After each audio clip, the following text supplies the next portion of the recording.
سورة النازعات دا دویم سورت دی.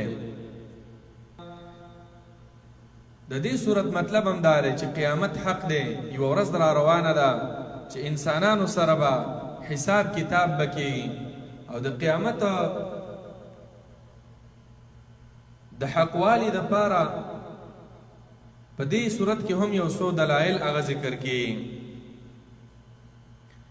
رب العالمین فرمایي بسم الله الرحمن الرحیم، بسم الله شروع کوم په امداد د نوم د الله تعالی الرحمن چې الله تعالی عام مهربان دی، عام رحم کوونکی دی، الرحیم خاص رحم کوونکی دی په آخرت کې په مؤمنانو باندې. والنازعات غرقا والناشطات نشطا والسابحات سبحا. پنځم آیات پورې فالسابقات سبقا فالمدبرات امرا. دا د ملائکو صفات دي. الله رب العالمین قسم کوي چې زما دې قسم وي چې تاسو به دوباره را پاسېږئ. الله قسم وکړو او د رب العالمین قسم ته ضرورت هم نشته. رب العالمین ټولې خبرې رښتیا دي، خو دې قسم کې مونږ او تاسو ته اخبار دا دی چې انسانانو ډېر تیاری وکړي، او دا خبره بالکل یقیني ده چې رب العالمین پې قسم کړی دی. والنازعات رب العالمین فرمایي قسم مې دی په هغه ملائکو باندې چې راویستونکي دي روحونه د کافرانو، راکاږي هغه روحونه د کافرانو غرقا په سختۍ سره، په سختۍ سره دا روحونه د دې کافرو نه راوباسي. والناشطات او قسم مې دی په هغه ملائکو چې پرانیزي روح د مؤمنانو نشتن په آسانو پرانستلو سره. د مؤمن روح ډېر په آسانۍ سره حدیثو کې راغلی دي، لکه څنګه چې دا ویښته د دې وړو نه داسې په آسانۍ راوځي، دا وړه چې اغلې شوي وړه وي، دغه شان به الله رب العالمین د مؤمنانو د نیک عملو خلکو، د مؤمنانو د ایمان والاو روحونه په آسانۍ سره د دوی د بدنونو وباسي، او هر چې کافر دي د هغوی روحونه هغه به ډېر په سختۍ سره د دوی د بدنونو نه راوځي، ډېر په سختۍ سره. والسابحات سبحا او قسم مې دی په هغه ملائکو باندې چې لامبو وهونکي دي سبحا په لامبو وهلو سره. لامبو وهونکي دي په لامبو وهلو سره معنا دا ده چې د الله رب العالمین دا حکمونه داسې عملي کوي، داسې روانې وي لکه یو لامبوزن سړی چې په دې اوبو په سمندر کې داسې کله یو طرف ته او کله بل طرف ته روان، یا د مهي په شانې داسې دا ملایکې د الله رب العالمین د حکم ته تابع دي، او په اسمان کې کله په یو شیز پسې روان وي، کله بل شیز پسې روان وي. د الله رب العالمین حکمونه هغه عملي کوي. د الله رب العالمین په حکم باندې د ځمکې ته داسې زر را نازلېږي.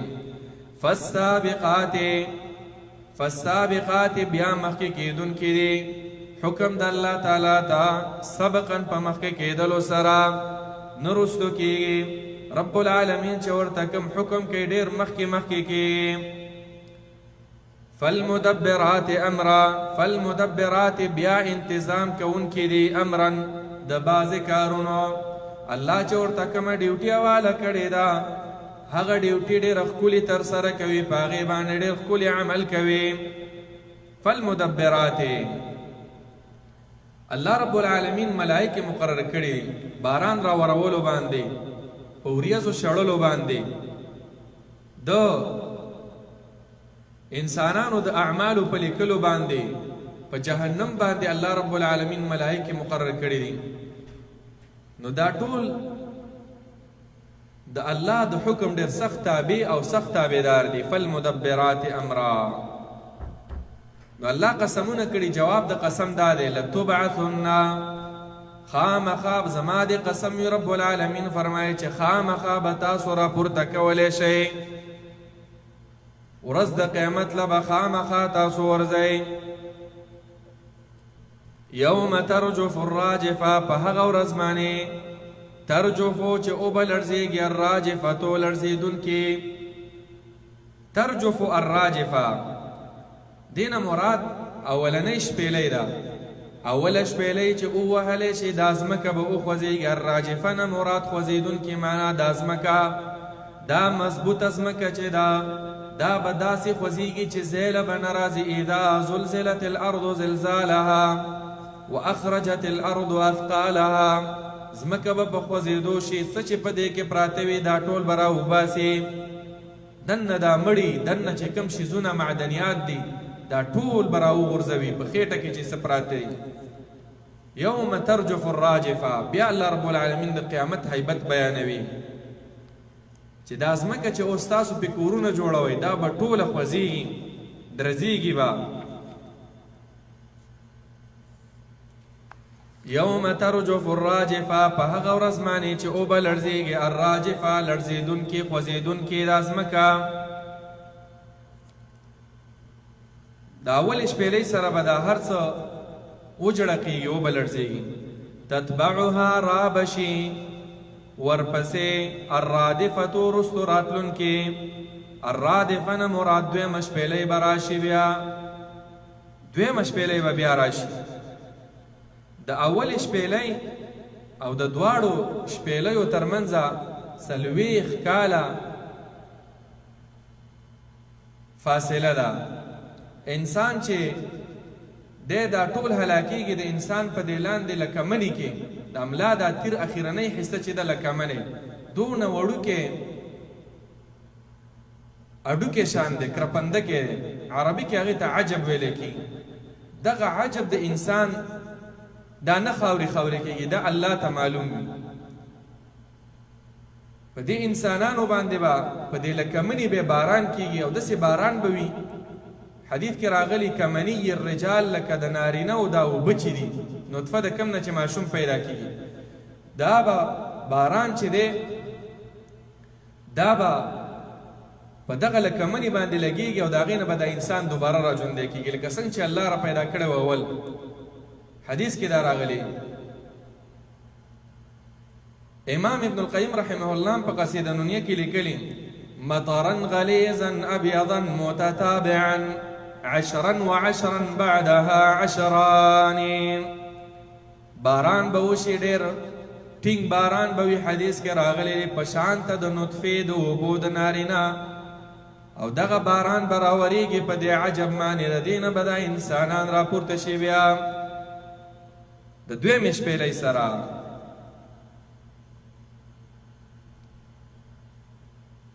هر شي باندې فنا راځي، 8 شیزونه دي هغه نه فنا کېږي په مخلوقاتو کې.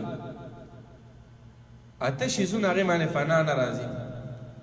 امام سیوطي رحمه الله لیکلي یو پکې دا شیز دی 8 حكم البقاء يعمها والباقون في حيز العدم هي العرش والكرسي ونار وجنة وعجب وأرواح كذا اللوح والقلم.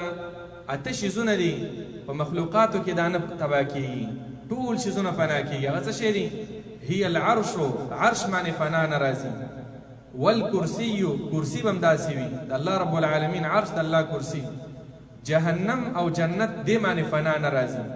وعجب د انسان دا شاته لکه منی چې دی دام نه فنا کېږي، دا الله ته معلومي. روح د انسان دام نه مړ کېږي، روح ژوندی وي، یا عذابونه ورته میلاویږي یا راحتونه.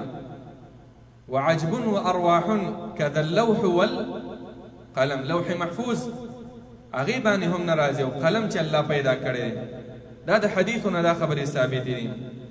نو رب العالمین فرمایي تتبعها رابشي دې پسې الرادفة رستو راتلونکې دویمه شپېلۍ.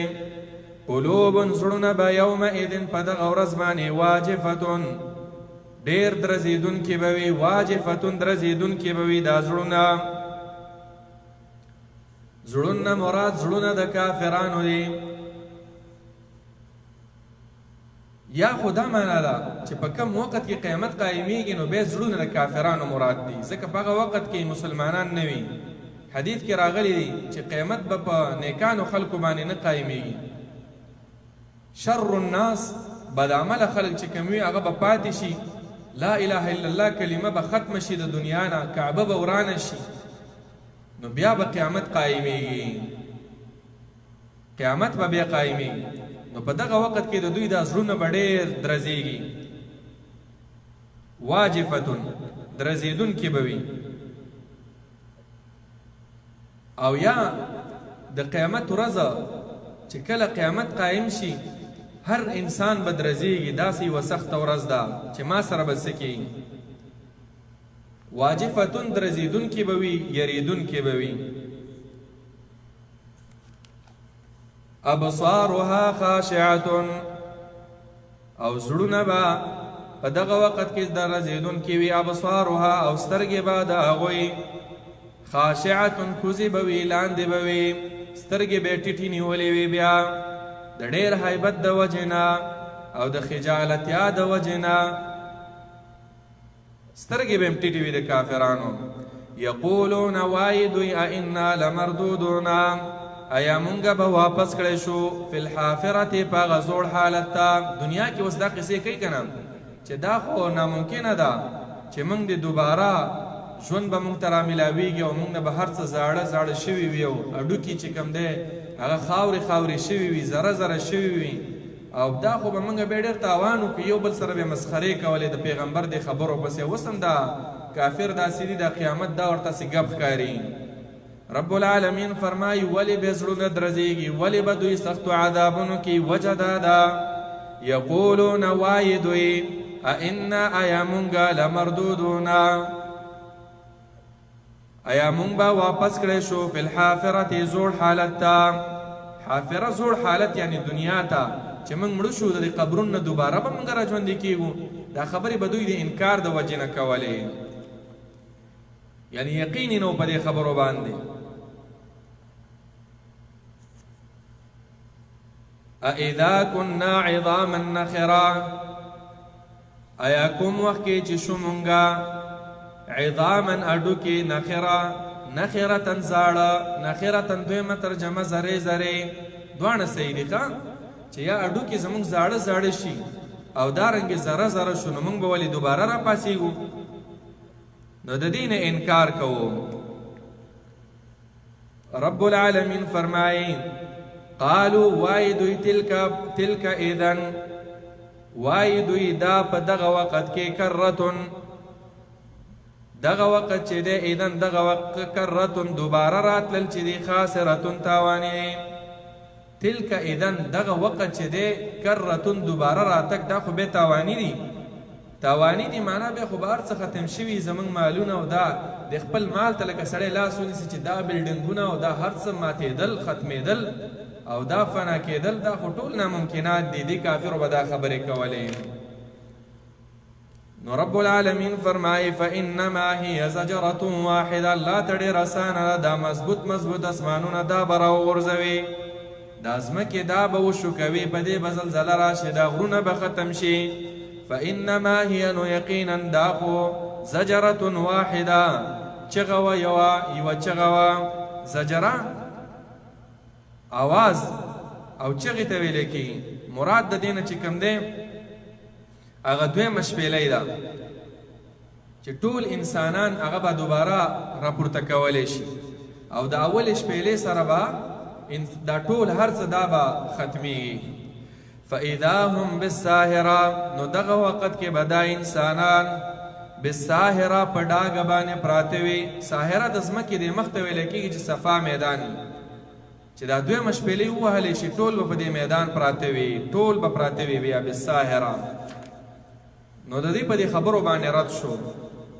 الله رب العالمین ته ډېره اسانه ده قیامت قایمول ده هر څه ختموله هل أتاك حديث موسى إذ ناداه ربه بالواد المقدس طوى اذهب إلى فرعون إنه طغى وس رب العالمین واقع بیانوي د فرعونیانو چې فرعونیان هم دغه شان خلکو چې انکار یې کو د قیامت نو ډېر زورور و د تاسو نه الله رب العالمین څنګه عذابونه په هغوی راولېږل دنیا کې هم دغه شان عذابونه راوستي رب العالمین،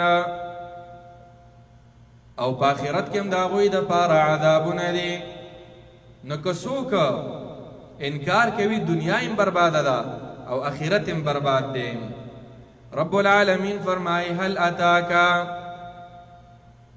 یقینا راغلی دی، هل په معنا د قد سره، یقینا اتاکا راغلی دی تا ته حدیث موسی، خبر او واقعه او قصه د موسی علیه الصلاة والسلام. اذ ناداه، کله چې آواز ورکړو هغه ته، آواز ورته وکړو موسی علیه السلام ته، چا وکړو؟ ربه، رب د هغه، بالواد المقدس، په هغه میدان پاک کې توون چې طوا غر دی. هغه واقعه خو تا ته راغلې ده د موسی علیه السلام چې الله ورته آواز وکړو. په سورې طه کې تفصیل هغه ذکر شوی دی. الله رب العالمین ورته آواز وکړو چې زه ستا رب یم، فاخلع علیک انک بالواد المقدس طوا. الله ورته وحی وکړله، په وحی کې ورته دا وویله اذهب الی فرعون انه طغى، اذهب لاړ شه الی فرعون، فرعون ته، انه طغى یقینا هغه سرکشي کړې ده، طغیان یې کړې، کفر یې کړې، شرک یې کړې، دعوه د الوهیت او د ربوبیت یې کړې ده، لاړ شه هغه ته دعوت ورکه. په سورې طه کې ذکر دی فقولا له قولا لینا. فرعون ګور غټ کافر و، ډېر غټ کافر و، د ربوبیت دعوې کړې وه او د الوهیت هم چې زما بندگی کوئ زه ستاسو رب یم. او د رب رحم ته وګوره، الله ورته وفرمایل موسی علیه السلام ته چې لاړ شه هغه ته نرمې نرمې خبرې وکړه. نو داعي له پکار ده چې نرمې نرمې خبرې، سختې خبرې به نه کړې چې ستاسو داسې او ستاسو هغسې، تاسو خو ټول کافر یې، تاسو خو ټول مشرکان یې، تاسو به ټول جهنم له ځئ، دا خبرې به نه کړې. نرمې نرمې خبرې کوه چې تاسو ډېر ښه خلک یې، تاسو کې ډېر خیر دی، هغه به نور هم راجالب شي. علماء لیکلي چې غټ کافر د فرعون نه بل نو او غټ داعي د موسی علیه السلام نه بل نشته دی په دې زمانه کې، یعنی مثال یې نشته په دې زمانه کې. نو چې فرعون سره دومره په نرمه باندې دعوت پکار دی، نو عامو خلکو سره خو ډېره نرمي پکار ده. دا بعضې مولیان دا نه پوهېږي، خلک د دین نه تروي، د دین نه شړي، قسمه قسم سختې سختې فتوې ولګوي، د عامو خلکو به د دین نه زړه تور شي. داسې نه ده پکاره. نرمې نرمې خبرې کوئ، خپل مخالف ته نرمې نرمې خبرې. یو سړی دی په ګناه کې اخته دی، سودخور دی، حرامخور دی، په نورو ګناهونو کې دی، آواز ورته داسې مه کوه چې سودخوره، ای حرامخوره، ای داسې هغسې. نرمې نرمې خبرې کوه. ورشه کیدی شي الله رب العالمین ستا په وجه ورته هدایت وکړي، خو طریقه د دعوت زده کړه د قرآن نه. الله رب العالمین ورته طریقه ښایي چې ورشه فرعون ته دعوت ورته وکړه، خو په ښایسته طریقه باندې. ګورئ دې طریقې ته ګورئ چې الله ورته طریقه ښایي. د ټولو نه اول طریقه ده و الی فرعون، نه فرعون ته ورشه. فرعون نه مراد دا دی چې د مصر بادشاه ته ورشه، لکه نن زمانه کې وزیر اعظم صاحب له لاړ شه. فرعون خپل نوم نه و. علماء لیکلي د ابراهیم علیه السلام او د یوسف علیه السلام په وخت کې به د ملک مشر ته ملک ویلی کېده.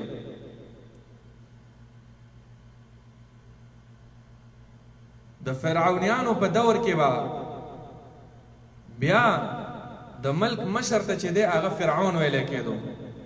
د مصر بادشاه ته فرعون، الله ورته ویله چې ورشه هغه د مصر بادشاه چې دی هلته ورشه. نو رب العالمین فرمائی فقل اوایا هل لکا، آیا ته غواړې اے فرعون صاحبه، اے وزیر اعظم صاحبه، اے د مصر بادشاه، الا ان تزکا، دا چې ته پاک شي. فقل هل لکا، آیا ته غواړې، معنا اصل کې دا ده هل لکا رغبتن، آیا شته دی ستا څه رغبته، ان تزکا چې ته په خپله باندې پاک شي، ځان په خپله باندې پاک کې. واهدیک، او وښایم تا ته زه لار وښیم زه تا ته، الی ربک، په طرف د رب ستا باندې چې کومه لاره ده هغه درته وښیم. فتخشه، نو به یریږې ته د خپل رب نه. دې دوو آیتونو کې ډېر ښکلي ښکلي درسونه دي. امام ابن القیم رحمه الله هغه ذکر کړی دی چې د دعوت اصول داسې ښکلې طریقه د ټولو نه اول فرعون ته چې ورغې استفهام کلمه یې ویله، سوالیه کلمه ورته ویله هل لکه، آیا ته غواړې؟ د استفهام کلمه سوالیه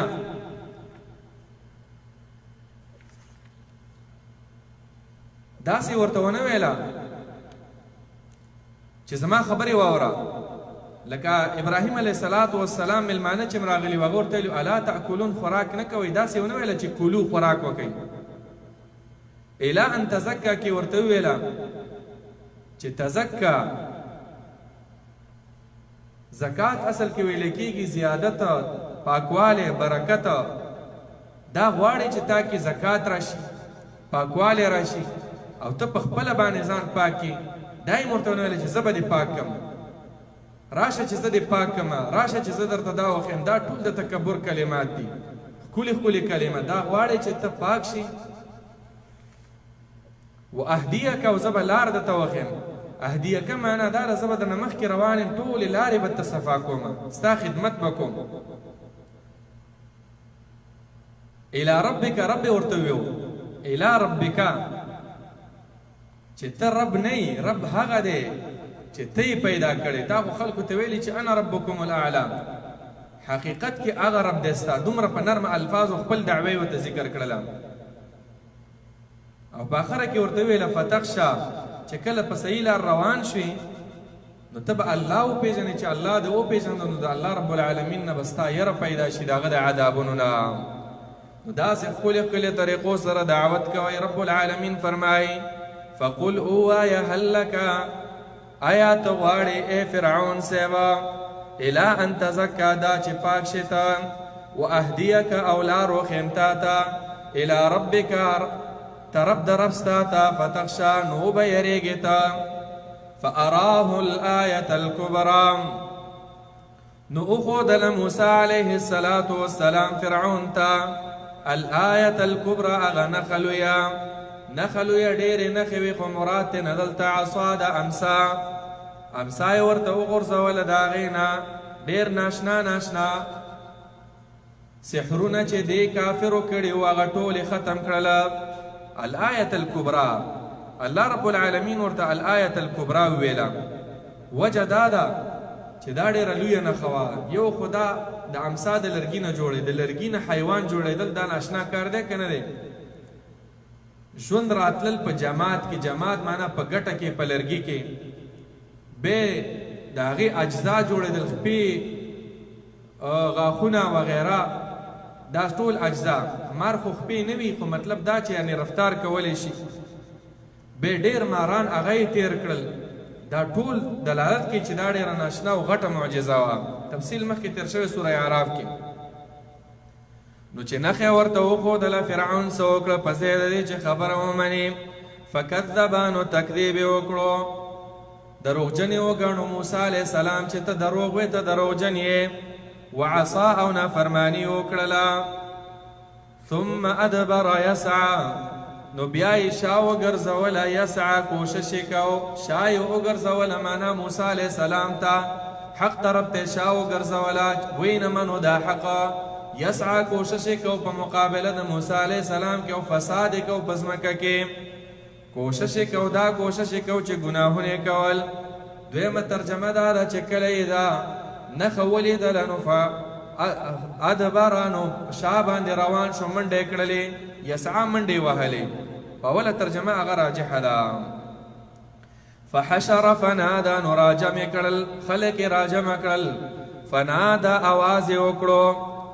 حشره ساحران یې راجمه کړل، خلک یې راجمه کړل، ټولو ته یې اوچت آواز سره ویله.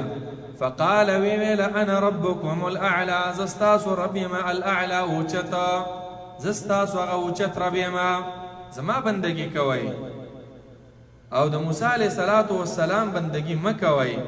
نو څه چلو شو؟ فاخذه الله، نو ونیو د فرعون لره الله تعالی نکال الاخرة، په سزا د آخرت سره، والاولی، او د دنیا سره.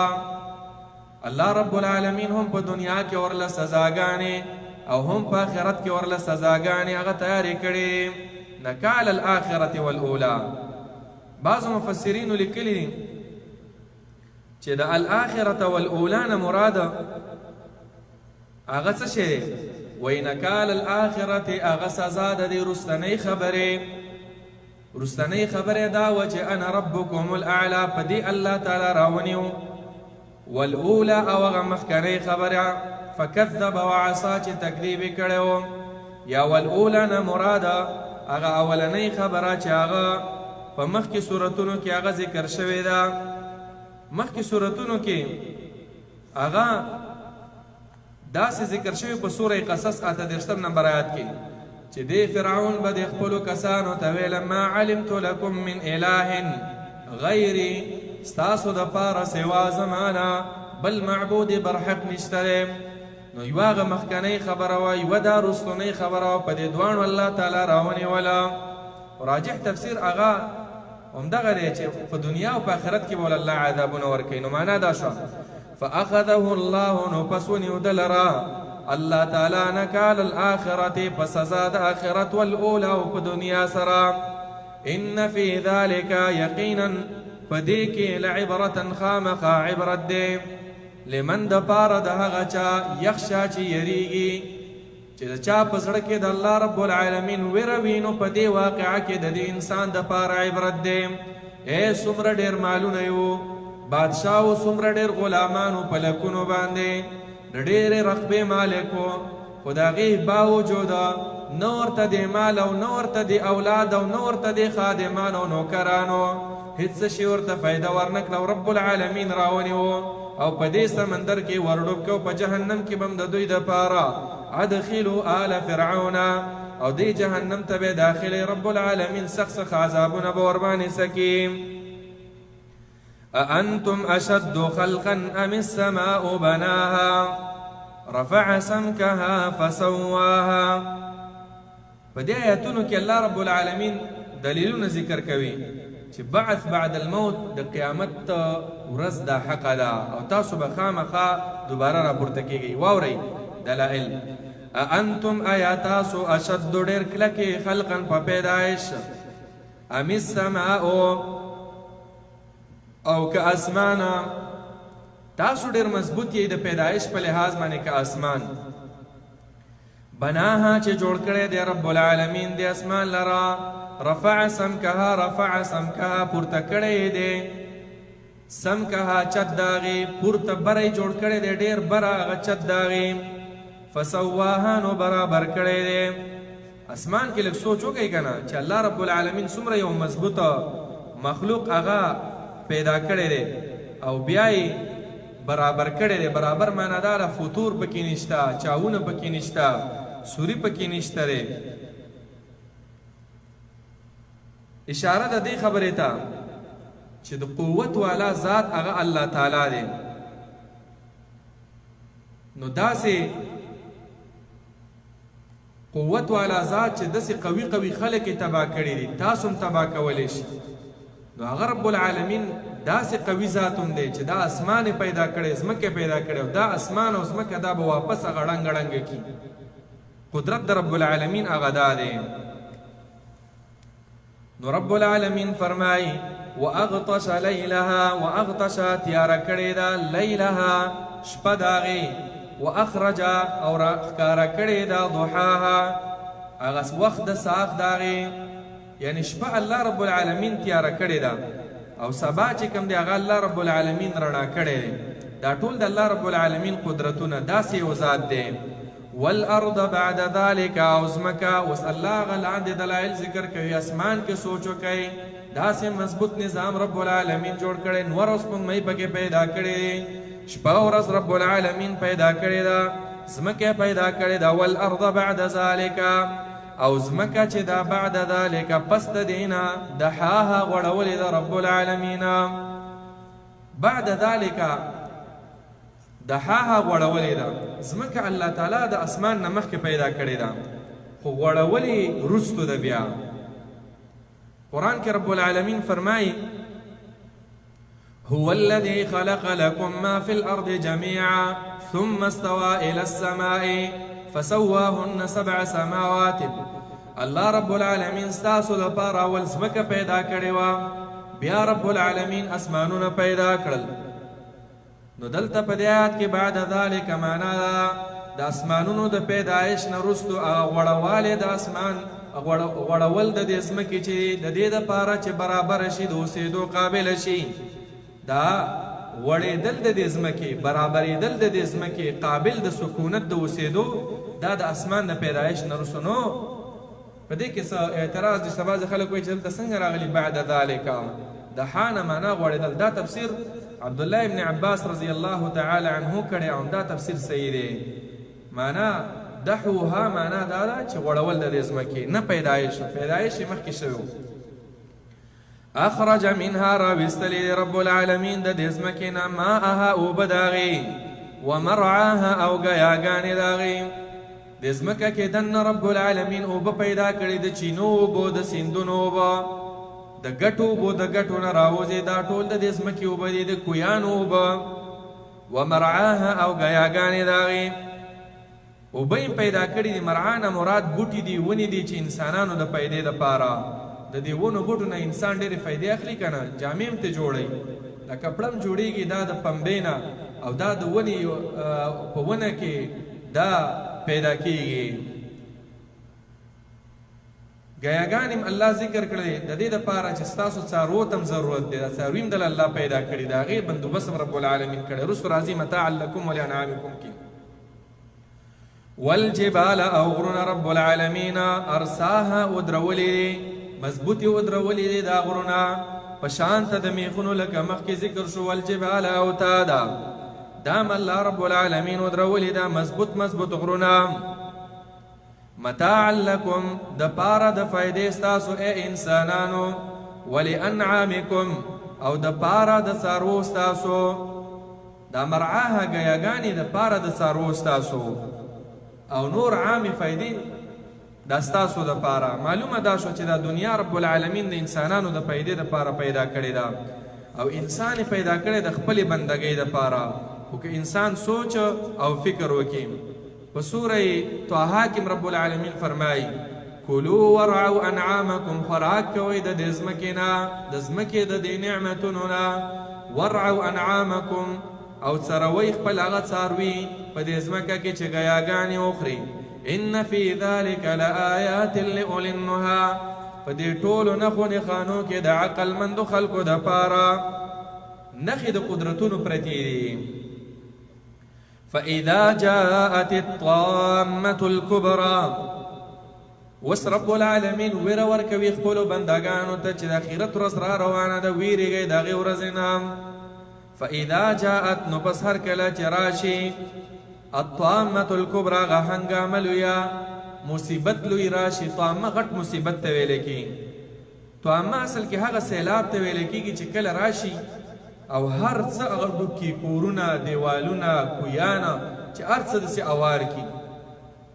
دلته هم مراد یو غټ مصیبت هغه را روان دی چې ټوله دنیا هغه بړنګېږي، خرابېږي به، ورانېږي به، قیامت به قایمېږي. نو رب العالمین فرمایي یوم یتذکر الانسان، په دغه ورځ باندې را یادوي به دا انسان، یتذکر الانسان یادوي به انسان ما سعی، هغه عمل چې د کړی دی په دنیا کې چې د کوم اعمال کړي دا ټول به بیا را یاد کړي. افسوس پکې کاش کې چې دا مې نه وی کړی او دا مې کړی وی. سعی ویل کېږي چې انسان کم اعمال کړي دي، که هغه ښه اعمال وي او که بد اعمال وي، ټول به ورته وریاد شي، او الله رب العالمین به ورته ښیي. وروستو به راشي په سورة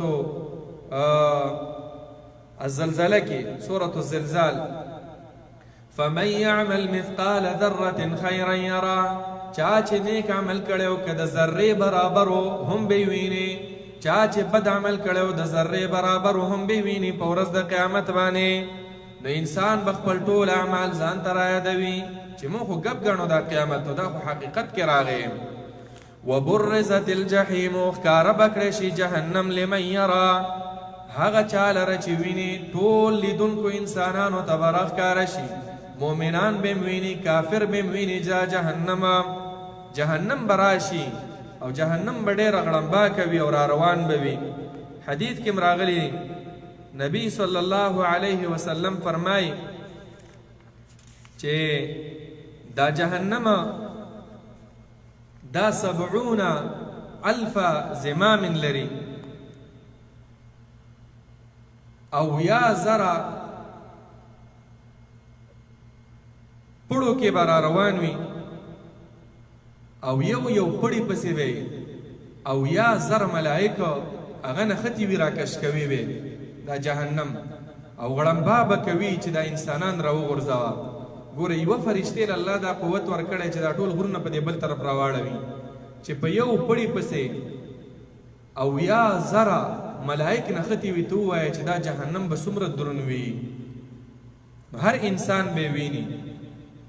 فاما من طغى فاما نو پس هغه څوک فاما من طغى پس هغه څوک طغى چې سرکشي کړې ده، طغیان کړي، کفر کړي، ګناهونه کړي، فاسقان دي، فاجران دي. وآثر الحیات الدنیا وآثر غره کړي ده الحیات الدنیا هغه ژوند دنیوي. نو فإن الجحیم یقینا دا جهنم هي المأوا دا زید ورتللو دا غي دی. زید ورتللو بمدقه جهنم به ولیدل کېږي. ټولو ته انسانان به ویني، پیریان به ویني، مسلمانان به ویني، کافر به ویني. خو ځای به هغه څوک وي د هغه چا ځای به وي چې هغه سرکشه وي، چې هغه کافر وي، هغه مشرک وي، هغه ګناهګاران وي. واما من خاف مقام ربه د جهنم نه به څنګه خلاصېږي؟ رب العالمین فرمایي واما من او هغه څوک خاف مقام ربه چې یری کړی د په دنیا کې مقام ربه د ودرېدلو د رب خپلنا. معنا دا ده چې زه به ودرېږم د خپل رب مخې ته. مقام ربه ودرېدل د دې انسان د خپل رب مخې ته د دې نه یریدلی چې څنګه به د الله سره ملاوېږم، چې زما داسې اعمال وي داسې اعمال وي. نو چې دا سوچ وکړي نو ځان بند کړي د ګناهونو نه، چې سوچ وکړي او دا یره وکړي. ونهى النفس او منع کړی وي النفس نفس لرا عن الهوا د تابعدارۍ د خواهش نه. هغه سړی چې یریدلی وي د الله د ملاقات نه چې ما سره به څه کېږي. ودرېدل مخامخ مقام ربه مخامخ الله ته په ورځ د حساب. یا دویم مطلب دا دی چې کله دی ګناه کوي نو د ګناه په وخت کې خپل ځان هغه پیشي را یاده کړي چې زه به الله سره ملاوېږم، نو فورا ځان د ګناه نه بچ کړي. یا عامو حالاتو کې د قیامت باندې ایمان دی، یا د ګناه په وخت کې د ګناه نه ځان منع کړي. بیا ونهى النفس او منع کړی دی ځان عن الهوا د تابعدارۍ د خواهشاتو نه، د ګناهونو نه، د بدعاتو نه، د شرکیاتو نه، د کفریاتو نه، د لهویاتو نه، د عبثیاتو نه، د حرامو نه، د سترګو د ګناهونو نه، د غوږونو د ګناهونو نه، د ژبې د ګناهونو نه، د زړه د ګناهونو نه، د خېټې د ګناهونو نه، ګاونډي ته تکلیف رسول، کبر نه، غرور نه، حسد نه، د بغض او د عداوت نه. دا ټول د خواهشاتو تابعداري ده. بې صبري، ناشکري، بد اخلاقي، د دې ټولو تابعداري چې څوک کوي دا خواهش پرست دی. او چې د دې نه ځان بچ کوي نو دی ځان منع کوونکی دی د خواهش نه. چې دې نه دی ځان منع کړی دی نو بیا به څه چل کېږي؟ الله به انعام هم درکوي. فإن الجنة هي المأوى نو یقینا جنت هي المأوى زید ورتللو د دغه انسانانو چې د الله نه یریدلي په دنیا کې. د الله د یرې به راپورته کېدو، منځونه به کول، روژې به نیولې، د ګناهونو نه به ځان ساتو. يسألونك عن الساعة أيان مرساها يسألونك تپوس کوي ستانه ای پیغمبره عن الساعة په باره د قیامت کې ایان مرساها چې کله به وي ودرېدل د هغې، قایمېدل د هغې، کله به دا قیامت راځي. قیامت به کله راځي؟ یعنې ورځ تپوس نه کوي 10 کاله پسه، 15 کاله پسه. فیم انت من ذکراها پس کې ته، فیم انت پس کې ته من ذکراها د یادداشت د هغې نه. د قیامت په باره کې تا نه تپوسونه کوي چې قیامت به کله وي. الله رب العالمین فرمایي فيما انت ذکراها في اي شيء انت من ذکر الساعة والبحث عن وقت وقوعها.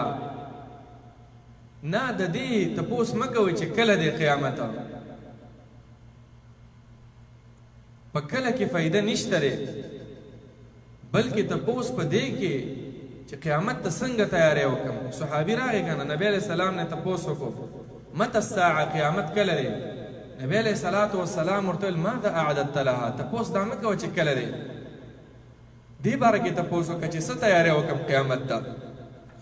نو معنا دا ده د قیامت د ورځې علم هغه صرف الله رب العالمین ته پته ده، نه پیغمبر ته، نه ولی ته، او نه فرشتې ته، هیڅ چا ته د هغې پته نشته. ځکه رب العالمین فرمایي الی ربک، خاص تا رب ته منتهاها، ګرځېدل د علم د قیامت دی، چې هر څوک د علم د قیامت په باره کې حاصلول غواړي نو د هغې جواب هم دا دی چې والله اعلم، الله ته پته ده. جبرائیل راغی نبی صلی الله علیه وسلم نه تپوس وکړو متى الساعة، قیامت کله دی؟ هغه ورته وویل ما المسؤول عنها باعلم من السائل، ما ته پته نشته. نو جبرائیل بیا تپوس وکړو اخبرني عن اماراتها، ما ته علامې وښایه چې د قیامت علامه څه شی ده. نبی علیه الصلاة والسلام ورته وویل ان تلد الامة ربتها، ان تلد الامة ربتها، یوه وینځه به خپل مور وزیږوي. یو تفسیر یې دا دی چې د لور نه به مور جوړه شي. علماو دا لیکلي دي مور به خدمتونه کوي، مور به داسې وي لکه نوکره، او لور به پې اډرونه کوي. او نور هم د هغې تفسیرونه دي، خو زما مقصد هغه نه دی.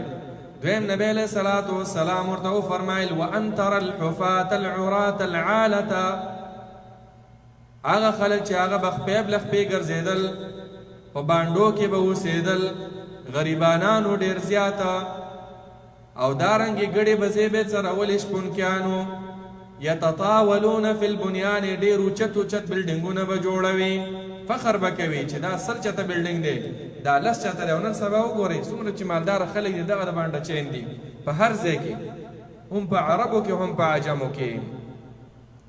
نو معلومه دا شو چې د علم د قیامت هغه صرف الله رب العالمین ته پته ده، بل چا ته نشته. انما انت منذر من یخشاها، یقینا ته ای پیغمبره منذرو یره ورکوونکی وي، من هغه چا ته یخشاها چې یریږي د قیامت نه، یره ورکوونکی هغه چا ته چې یریږي د قیامت نه. ای پیغمبره ستا دعوت به هغه چا ته فایده ورکوي چې د چا په زړه کې خشیت دی، د قیامت نه یریږي، او د چا په زړه کې چې د قیامت ویره نشته دی. نو مخکې تیر شوي وو اانذرتهم ام لم تنذرهم سواء علیهم، هغوی ته هېڅ فایده نه ورکوي. ته به دعوت نه پرېږدې، خو دعوت نه دغه خلک فایده اخلي. کأنهم یوم یرونها، گویا کې چې دوی یوم یرونها په کومه ورځ چې ویني د قیامت لره، لم یلبثو، ګمان به دا وکړي چې نو حصار شوي وخت نه تیر کړی دوی په دې دنیا کې، الا عشیة، مگر یو مازیګری، او ضحاها، او یا د ساخت ټیمه. دا خو د قیامت ورځ چې ویني، دا اوږدوالی ولې ویني، دا ژوند ویني چې دا دنیا خو صرف هسې یو مازیګری و او یو ټیم و بس زموږ نه تیر شو. عزیزانو د ټولو آیتونو مطلب دا دی، خاصتا د دې 2 سورتونو چې قیامت را روان دی او یقیني را روان دی، او قیامت ته تیاری پکار دی. تیاری دپاره همدا ورځې